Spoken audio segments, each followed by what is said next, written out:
ابھی آج کل چل رہا ہے ہمارے اتر پردیش میں ہمارے غیر مسلم بھائیوں کا ایک بہت بڑا ان کا تہوار کہہ لیجئے یا ان کا اجتماع کہہ لیجئے، پورے ملک بھر سے وہاں لوگ آ رہے ہیں، میڈیا والے دکھا رہے صاحب اس میں کوئی عورت آتی ہے، وہ جو ہے اس نے دنیا کو تیاگ کیا ہے، وہ شادی نہیں کرے گی۔ اس میں کوئی بابا جی آئے، بابا جی کا ہاتھ ایسے اٹھا ہوا ہے، میڈیا پر دکھا رہا تھا کہ 12 سال سے بابا جی کا ہاتھ ایسے اٹھا ہوا ہے۔ میڈیا والے بڑے خوشی سے بڑے فخر سے بیان کر رہے ہیں بابا جی کا ہاتھ 12 سال سے ایسے اٹھا ہوا ہے۔ جب ہم اس طریقے کے ویڈیو دیکھتے ہیں، جب اس طریقے کی خبریں دیکھتے ہیں، اللہ کی قسم ہمارا دل جو شکر سے باغ باغ ہو جاتا ہے، ہمارے دل میں شکر کا جذبہ پیدا ہوتا ہے کہ اے اللہ تیرا شکر ہے کہ تو نے ہمیں مسلمان بنایا ہے، اسلام جیسی نعمت سے تو نے ہمیں نوازا ہے۔ اے اللہ ہمارے دین کے اندر، ہمارے مذہب کے اندر کوئی ایسی عبادت نہیں ہے جس عبادت میں انسان کے اوپر اتیاچار کیا گیا ہو، جس عبادت میں انسان کے اوپر ظلم کیا گیا۔ اللہ کے نبی کے ایک صحابی ہیں، نام نوٹ کر لو، عثمان بن مظعون رضی اللہ تعالیٰ۔ ان کے دل میں ایک مرتبہ خیال آیا شادی کروں گا، بیوی آئے گی، بیوی کو ٹائم دینا پڑے گا، بچے پیدا ہوں گے، بچوں کو ٹائم دینا پڑے گا، جتنی نماز پڑھنی چاہیے اتنی نماز نہیں پڑھ پاؤں گا، جتنی عبادت کرنی چاہیے اتنی عبادت میں نہیں کر پاؤں گا۔ انہوں نے ارادہ کر لیا میں کبھی شادی ہی نہیں کروں گا۔ پھر دل میں خیال آیا کہ میں تو مرد ہوں اور جب تک میرے اندر مردانگی باقی ہے تب تک عورت کی خواہش میرے اندر باقی رہے گی۔ حضرت عثمان بن مظعون رضی اللہ تعالیٰ نے اپنے آپ کو، اپنی مردانگی کو ختم کرنے کا فیصلہ کر دیا۔ میں اشارے میں آپ کو سمجھا رہا ہوں، سمجھدار ہوں گے آپ سمجھ جائیں گے۔ مرد کے جسم کے اندر جو مردانگی کی علامت ہوتی ہے، حضرت عثمان بن مظعون، اور یہ بات بھی نوٹ کر لیجئے کہ وہ والے عثمان غنی نہیں ہے جو اللہ کے نبی کے داماد تھے، یہ دوسرے صحابی ہیں، ان کے والد کا نام مظعون تھا۔ عثمان ابن مظعون رضی اللہ تعالیٰ نے اپنے آپ کو خصی کرنے کا ارادہ کر دیا۔ جیسے بکرا ہوتا ہے نا، بکرے کو خصی کر دیا جائے تو پھر وہ اس لائق نہیں ہوتا کہ پھر وہ جو ہے وہ کسی دوسری بکری کے ساتھ وہ جا سکے اور پھر ولادت ہو سکے۔ تو جس طریقے سے بکرے اور جانوروں کے اندر خصی ہوتا ہے، اس زمانے میں چونکہ میڈیکل سائنس کی ترقی کا دور نہیں تھا تو بعض لوگ کیا کرتے تھے، اپنے آپ کو خصی کر لیتے تھے تاکہ شادی کی خواہشیں ان کے اندر باقی نہ بچے، مردانگی ہی ان کی ختم ہو جائے۔ عثمان بن مظعون رضی اللہ تعالیٰ نے اپنے آپ کو خصی کرنے کا ارادہ کر دیا۔ جب اللہ کے نبی کو پتہ چلا، آپ نے ان کو بلوایا، آپ نے کہا عثمان انی لم امر بالرہبانیہ، اے عثمان بن مظعون مجھے رہبانیت کا حکم نہیں دیا گیا ہے۔ اے عثمان جس دین کو میں لے کر کے آیا ہوں میرے دین کے اندر رہبانیت نہیں ہے۔ بال بچوں کو چھوڑ کر کے، دنیا کو چھوڑ کر کے کٹیا میں چلا جائے، کوئی پہاڑ پہ چلا جائے، یہ میرے دین کا کانسیپٹ نہیں ہے۔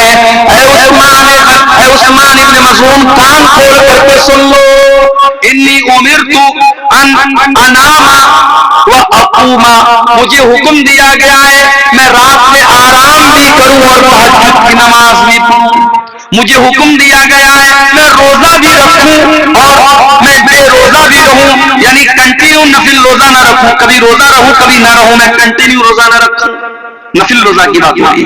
اور مجھے نکاح کرنے کا حکم دیا گیا ہے کہ میں نکاح کروں، بیوی رکھوں، بیوی رکھنے کے لائق نہ ہو تو طلاق دے دوں، مجھے نکاح کا اور طلاق کا بھی میرے شریعت کے اندر آرڈر دیا گیا ہے۔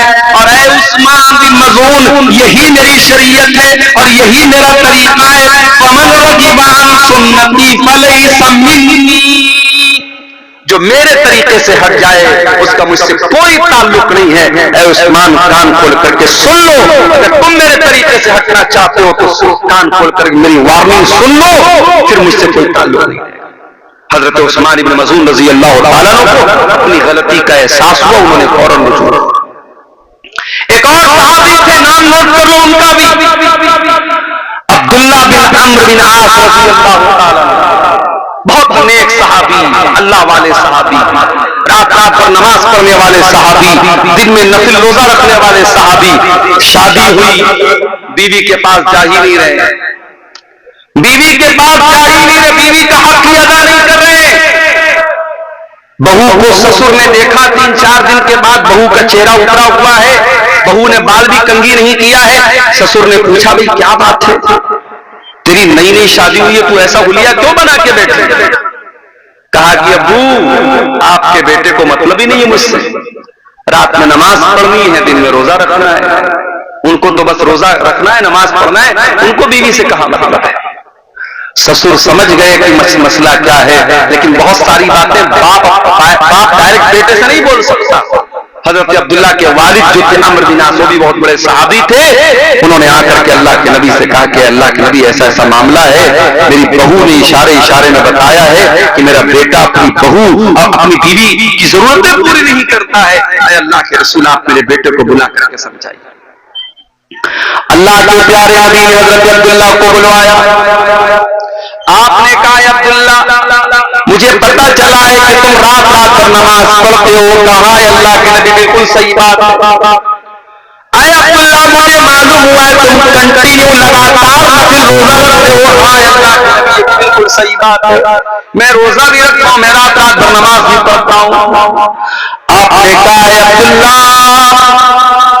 ان لعینک علیک حقا وان لجسدک علیک حقا وان لزوجک علیک حقا، اے عبداللہ تیری آنکھوں کا بھی تیرے اوپر حق ہے، تیرے شریر کا بھی تیرے اوپر حق ہے، تیری بیوی کا بھی تیرے اوپر حق ہے، تیرے مہمان کا بھی تیرے اوپر حق ہے، اور تیرے رب کا بھی تیرے اوپر حق ہے۔ اے عبداللہ سب کا حق ادا کرو، رات میں نماز بھی پڑھو اور آرام بھی کرو، بیوی کا حق بھی ادا کرو، دن میں کبھی روزہ رکھو کبھی مت رکھو، کنٹینیو لگاتار نفل روزہ نہ رکھو۔ اے عبداللہ یہ میرا طریقہ، اس کو فالو کرو۔ اسلام اتنا پیارا دین ہے میرے پیارے ساتھی، اسلام میں آپ سے یہ نہیں کہا گیا کہ آپ عورت سے دور ہو جائیں، اللہ کہہ رہا ہے زُيِّنَ لِلنَّاسِ حُبُّ الشَّهَوَاتِ، لوگوں کے دل میں عورت کی محبت ڈالی گئی ہے، عورت کی ضرورت پڑے گی تمہیں، اور اسی لیے اسلام نے تم کو نکاح کا حکم دیا ہے۔ اور میں ایک بات محسوس کرتا ہوں اپنے سماج میں تو بنارس میں رہتا ہوں، آپ کیا کا ماحول اتنا میں بہت زیادہ نہیں جانتا، میں اپنے یہاں میں دیکھتا ہوں کہ لڑکیوں کی شادی جو ہوتی ہے 18 سال میں 19 سال میں 20 سال میں عام طور سے ہو جاتی ہے لڑکیوں کی شادی، لیکن لڑکوں کی شادی 25 سال کے پہلے ہم لوگ نہیں کرتے عام طور سے، جبکہ لڑکا شادی کے قابل 20 سال میں ہو چکا ہے، اب 25 سال اور 30 سال کا ہونے کے بعد آپ اس کی شادی کر رہے ہیں۔ میرے پیارے ساتھیوں، انسان کو بھوک آج لگی ہو اور کھانا آپ اس کو 10 دن کے بعد کھلائیں گے تو بیچارہ بھوکا مر جائے گا۔ ہم لوگ آ رہے تھے، ہمارے ڈرائیور صاحب بھی ساتھ میں آ رہے تھے، میں بنارس سے دوپہر میں خاص میں نے کھایا بھی نہیں تھا، بھوک لگی تھی، اور پھر یہ بھی مسئلہ تھا پہنچنا بھی تھا آپ کے ہاں، جلدی بھی تھی، تو میں نے راستے میں آن لائن ایک جگہ ہوٹل والے کو آرڈر دیا بیگو سرائے میں، وہاں کھانے کی چیز جب پیٹ میں کچھ گئی تب جا کر کے انسان کو سکون ملتا ہے۔ یہ ہماری فطرت اور عادت ہے میرے پیارے ساتھ۔ ایک لڑکا 20 سال کی عمر میں جوان ہو رہا ہے اور باپ اس کی شادی 30 سال کی 32 سال کی عمر میں کر رہا ہے، اور وجہ کیا ہے؟ وجہ بھی کوئی خاص نہیں ہے، وجہ بھی کوئی خاص نہیں ہے، بلا وجہ کی پابندیاں لگا کر کے اچھے رشتوں کو ٹھکرا کر کے شادی میں تاخیر کی جا رہی ہے۔ کان کھول کر کے سن لو میرے پیارے ساتھیوں، اپنے سماج کو اگر پاک کرنا ہے، زناکاری سے دور کرنا ہے، گندگی سے دور کرنا ہے، اپنے لڑکے لڑکیوں کی صحیح ٹائم پر شادی کرو، صحیح ٹائم پر شادی، ان کو ضرورت ہے نکاح کی۔ یہ دور صحابہ کا دور نہیں ہے، میں بار بار کہتا ہوں، یہ فطروں کا دور ہے، ہر ہاتھ میں موبائل ہے، ہر موبائل پر 5G انٹرنیٹ چل رہا ہے، گندگی کا پورا سیلاب آپ کی نوجوان نسل کے پاس موجود ہے۔ آپ کس دنیا میں زندگی گزار رہے ہیں؟ اپنے لڑکے اور لڑکیوں کی شادی کو آسان کرو میرے ساتھ۔ اور شادی کی بات آئی ہے تو کان کھول کر کے ایک بات اور سن لیجیے۔ آپ کے اسی علاقے کے کچھ لوگوں نے مجھے بتایا، مولانا ذرا اس پر بھی آپ بولیے گا، ہمارے یہاں شادیوں میں ڈی جے بجتا ہے، مسلمان کی شادی میں ڈی جے بج رہا ہے، ناچ گانا ہو رہا ہے، یہ شرم کی بات ہے میرے پیارے ساتھی، اور یہ اس پبلک اور اس عوام کے لیے بھی شرم کی بات ہے، اور جس نکاح میں ڈی جے بج رہا ہے اس نکاح میں نکاح پڑھانے والے مولوی کے لیے بھی شرم کی بات ہے۔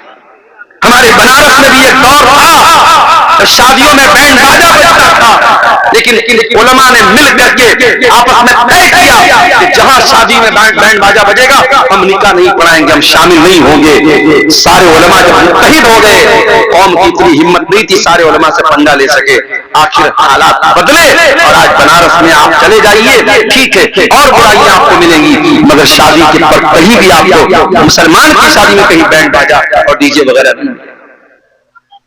عجیب و غریب بات ہے میرے بھائی، مسلمان کی شادی میں بینڈ باجا بج رہا ہے، ڈی جے بج رہا ہے، مسلمان کی شادی میں ہلدی کی رسم ہو رہی ہے، مسلمان کی شادی میں تلک کی رسم ہو رہی ہے، مسلمان کی شادی میں منگنی کی رسم پہ دعوتیں ہو رہی ہیں۔ اللہ کے واسطے میرے پیارے ساتھیوں، امت بہت پریشان ہے، امت بہت پریشان ہے، امت کے کتنے بچے بھوک سے مر رہے ہیں، امت کی کتنی بیٹیاں غربت کی وجہ سے ان کی شادیاں نہیں ہو رہی ہیں، امت کے کتنے ٹیلنٹڈ بچے پیسہ نہ ہونے کی وجہ سے اپنی تعلیم چھوڑ رہے ہیں۔ اگر آپ کے پاس پیسہ بہت زیادہ ہے، پیسہ خرچ کرنے کے بہت راستے ہیں، نکاح کو آسان کرو میرے پیارے ساتھیوں۔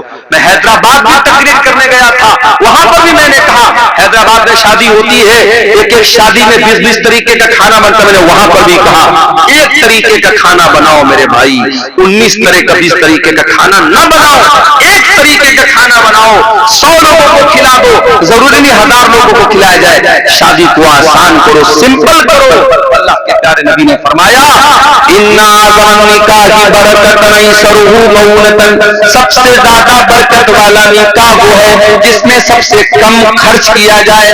آپ نے یہ بھی فرمایا اِذَا خَطَبَ إِلَيْكُم مِّمَّن تَرْضَوْنَ دِينَهُ وَخُلُقَهُ، جب تمہاری لڑکی کے لیے ایسا رشتہ آ جائے، لڑکا دیندار ہے، لڑکا بااخلاق ہے، فَزَوِّجُوهُ، تو تم اپنی لڑکی کی شادی اس سے کر دو۔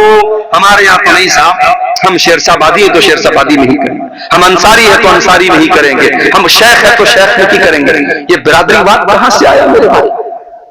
جب ہم یہ عقیدہ رکھتے ہیں سب آدم کی اولاد ہے، سب حوا کی اولاد ہے اور ایک ہی فیملی اور ایک ہی پریوار سے نکلے ہیں، تو پھر کون اونچا کون نیچا اور کون بھلا برادری کون؟ یہ برادری واد کی بنیاد پر اپنے آپ کو آپ نے اونچا سمجھ لیا۔ آج کتنی جگہوں پر برادری کی وجہ سے رشتے نہیں ہو رہے ہیں اور برادری کی وجہ سے جوان لڑکیوں کی زندگی برباد۔ میرے پاس لکھنؤ کی ایک لڑکی کا میسج آیا فیس بک کے اوپر، اس نے کہا مولانا میرے لیے دعا کیجیے۔ میں نے کہا کیا مسئلہ ہے؟ اس نے کہا میں قریشی برادری سے تعلق رکھتی ہوں۔ قریشی برادری آپ جانتے ہوں گے جو گوشت کا کام کرتے ہیں، جن کو ہمارے یہاں قصائی بولتے ہیں، وہ عام طور سے وہ اپنا سرنیم قریشی لکھتے ہیں، قریشی برادری کو ہوتے ہیں۔ اس نے کہا مولانا میں قریشی برادری سے تعلق رکھتی ہوں، میں اہل حدیث ہو چکی ہوں، میرا بھائی بھی اہل حدیث ہو چکا ہے، ہم قرآن و حدیث کو فالو کرتے ہیں، ہمارا باپ بھی دتی ہے، ماں بھی دتی ہے، خاندان بھی دتی ہے، قبروں پر سجدہ کرنے والے لوگ ہیں۔ میں چاہتا ہوں میری شادی ایسے گھر میں ہو جہاں قرآن و حدیث پر عمل ہوتا ہو، شرک نہ ہوتا ہو، بدعت نہ ہوتی ہو، لیکن میرے باپ کا کہنا ہے کہ میں قریشی ہی برادری میں کروں گا، اور مجھے پورے لکھنؤ کے اندر کوئی قریشی برادری کا ایسا انسان نظر نہیں آتا، کوئی ایسا رشتہ نہیں ملتا جہاں قرآن و حدیث وہ لڑکی بیچاری اپنا درد پیش کر رہی تھی اور میرے پاس اس کو سوائے تسلی دینے کے میرے پاس کوئی الفاظ نہیں۔ یہ حالات ہماری قوم کے ہیں، کتنی برادریاں ہیں جس میں ہمارے اہل حدیث بھائی اور بہن کم ہیں، اور ان کے لیے رشتے کی بات آتی ہے تو خاندان اور برادری کا دباؤ ہوتا ہے کہ آپ کو برادری کے اندر ہی کرنا۔ یہ برادری وہاں کہاں سے آیا میرے پیارے ساتھیوں؟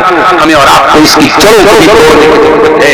جب ہم یہ عقیدہ رکھتے ہیں یا ایھا الناس انا خلقناکم من ذکر و انثی وجعلناکم شعوبا وقبائل لتعارفوا، اے لوگو تم ایک ماتا پتا کی اولاد ہو، ایک ماں باپ کی اولاد ہو، آدم اور حوا کی اولاد ہو، وجعلناکم شعوبا وقبائل، تمہاری برادریاں الگ الگ ہیں، تمہارے قبیلے الگ الگ ہیں، اس لیے نہیں ہے تاکہ تم ایک دوسرے کے اوپر فخر کرو، لتعارفوا، یہ تو جان پہچان کے لیے یہ سرنیم بنائے گئے، یہ برادریاں بنائی گئی، یہ بس جان پہچان کے لیے بنائی گئی، ان کی بنیاد پر کوئی کسی کے اوپر فخر نہیں کر سکتا ہے۔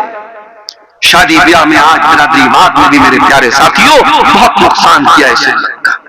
نکاح کو آسان کرو اور اپنے نکاح سے یہ ڈی جے کی رسم کو نکال کے باہر جاؤ۔ اپنے گاؤں میں بیٹھ کے طے کر لو، جو گاؤں کے مکھیا ہیں، جو گاؤں کے سردار ہیں، جو گاؤں کے ذمہ دار لوگ آپس میں بیٹھ کے طے کر لیں جس کی شادی میں ڈی جے بجے گا ہم سب نہیں جائیں گے اس کی شادی۔ علماء طے کر لیں ہم نکاح پڑھانے نہیں جائیں گے انشاءاللہ۔ دیکھو ایک سال ایسا کر کے دیکھو انشاءاللہ یہ برائی آپ کے علاقے سے ختم ہو جائے گی۔ اپنے بچوں کی صحیح ٹائم پہ شادی کرو میرے ساتھ۔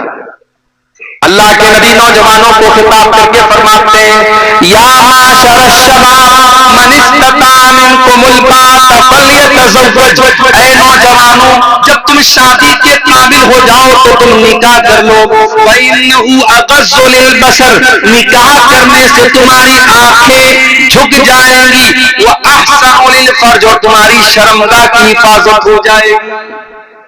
انسان اپنی آنکھوں کو اگر بچانا چاہتا ہے بد نظری سے اور اپنی شرمگاہ کو بچانا چاہتا ہے زنا سے، اللہ کے نبی طریقہ کیا بتا رہے ہیں؟ روزہ رکھ کر کے زنا سے نہیں بچ جائے گا۔ نبی نے فرمایا تقریریں سن کر کے زنا سے نہیں بچ جائے گا۔ نبی نے کیا فرمایا؟ نکاح کر لو، اگر نکاح کی طاقت ہے نکاح کر لو۔ نکاح کرنے سے وہ انسان زناکاری سے بچ جائے گا میرے پیارے۔ تو اسلام وہ دین ہے میرے پیارے ساتھیوں جو ہمیں نکاح کرنے پر ابھارتا ہے۔ کیوں؟ کیونکہ عورت کی ہمیں ضرورت ہے، عورت کی محبت اللہ تعالیٰ نے نیچرل ہمارے دل میں ڈالی ہے۔ والبنین، اولاد کی محبت، بیٹے کی محبت بھی تمہارے دلوں میں ڈالی گئی ہے۔ جس کے گھر میں اولاد نہیں ہے اس سے جا کر کے پوچھو، وہ لاکھ اوپر سے کہہ دے کہ مجھے کوئی کمی نہیں ہے، مگر جب دوسرے کے گھر میں وہ بچوں کو کھیلتا ہوا دیکھتا ہے اس کا بھی دل میں چلتا ہے کہ میرے گھر میں بھی اولاد ہوتی۔ اولاد کی محبت اور اولاد میں بیٹے کی محبت اللہ تعالیٰ نے دل میں ڈالی۔ کسی کو صرف بیٹیاں ہی بیٹیاں ہیں، اس سے پوچھو بھائی تم کو بیٹا چاہیے کہ نہیں چاہیے؟ اگر بھائی آج کا زمانہ تو ایسا ہے کہ آپریشن ہو جاتا ہے، ایک آپریشن ہوا، دو آپریشن ہوا، اس کے بعد تو ڈاکٹر لوگ بولتے ہیں بھائی اب تو آپریشن نہیں ہو سکتا، دو تین آپریشن کے بعد تو معاملہ ختم ہو جاتا ہے۔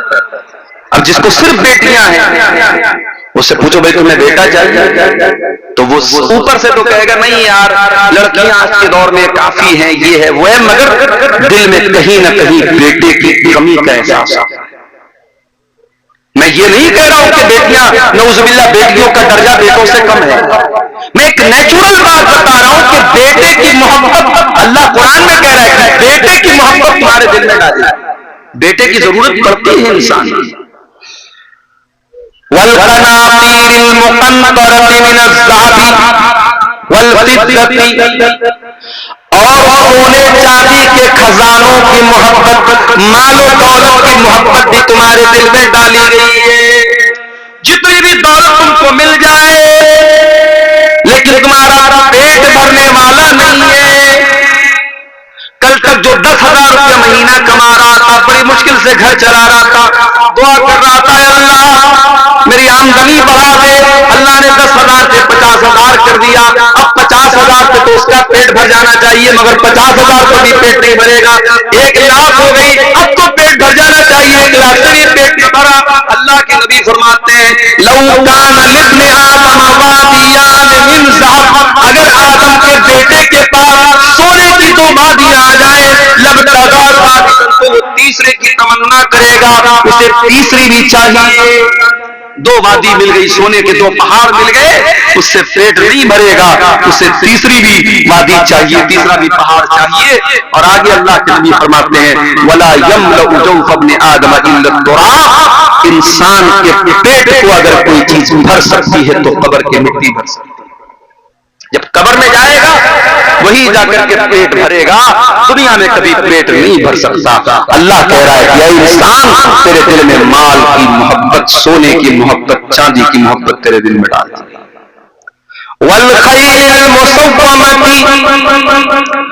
اور انسان کے دل میں گھوڑوں کی محبت ڈال دی گئی ہے۔ گھوڑے کی محبت اس کے دل میں ڈال دی گئی. ایک ایسے گھوڑے جو نشان لگے ہوئے گھوڑے. عرب میں ایک گھوڑا ہوتا تھا جس کو نشان لگا ہوتا تھا, بڑا بہترین گھوڑا ہوتا تھا. اس زمانے کی سواری گھوڑا تھا, آج کے زمانے کی سواری کار ہے. ابھی حیدرآباد میں میرا ایک سفر تھا, ایک مسجد میں میرا پروگرام تھا. اب ایک نوجوان کا فون آیا, مولانا میں نے نئی گاڑی خریدی ہے, میں آپ کو اپنی گاڑی سے مسجد تک لے کے آنا چاہتا ہوں. اب میرے جو میزبان تھے جو مجھے لے کے گئے تھے, انہوں نے کہا مولانا آپ کو میری گاڑی سے چلنا پڑا. میں نے کہا بھیا کسی کی بھی گاڑی سے جانا تو ہے, چلو وہ نوجوان بیچارہ نوجوان لڑکا اس نے نئی گاڑی لی, چلو اس کا دل رکھ لیتے ہیں, اس کا حوصلہ نہ ٹوٹے. اب وہ جو ہے صاحب مرسڈیز گاڑی اس نے لی. مرسڈیز گاڑی پتہ نہیں, لوگ بتاتے کہ 1.5 کروڑ کی گاڑی آتی ہے. وہ گاڑی وہ لڑکا لے کے آیا, اس نے کہا مولانا آپ بیٹھیے میری گاڑی پہ, مجھے بڑی خوشی ہوئی.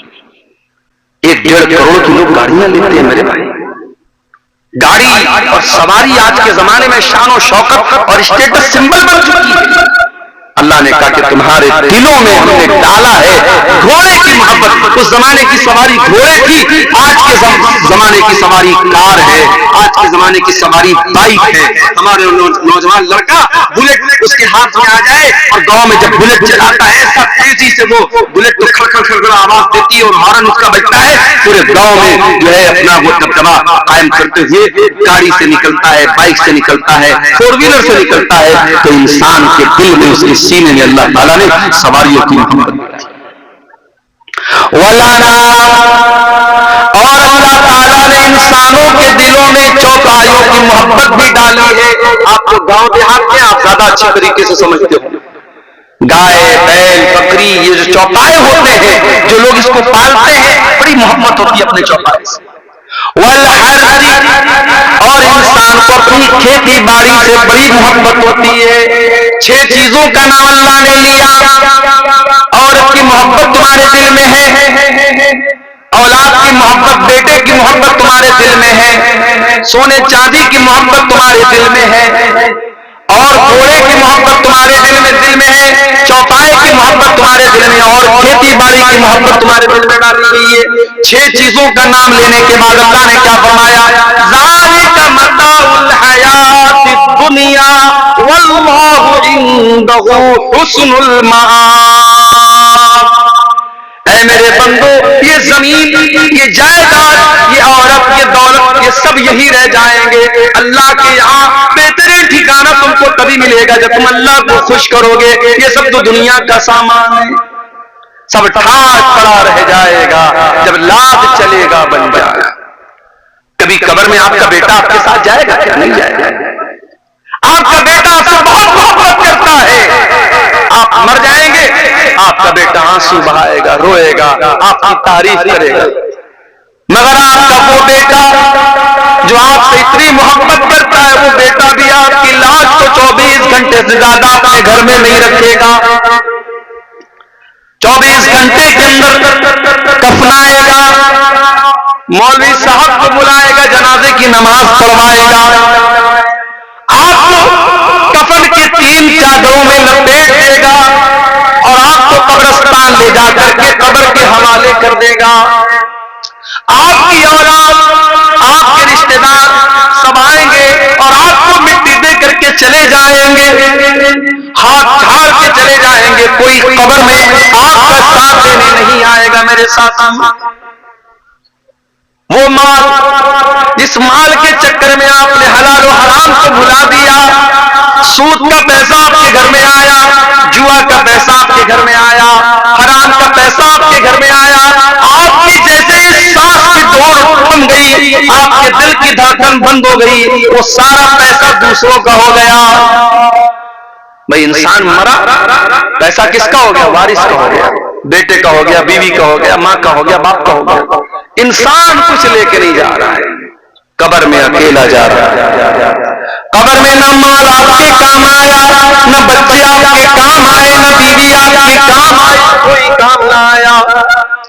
پھر میرے پیارے ساتھیوں, جب اس قبر میں منکر نکیر آئیں گے اور آپ سے 3 سوال کریں گے, من ربو کا, من نبیوں کا, ما دینوں کا, تیرے رب کون ہے, تیرے نبی کون ہے, تیرا دین کیا ہے. ان 3 سوالوں کا جواب, آپ کا ایمان اگر صحیح ہوگا, آپ کا عمل صحیح نہیں ہوگا کبھی ان تینوں سوالوں کا جواب آپ کی زبان سے نکلے گا، ورنہ جواب بھی نہیں نکلے گا۔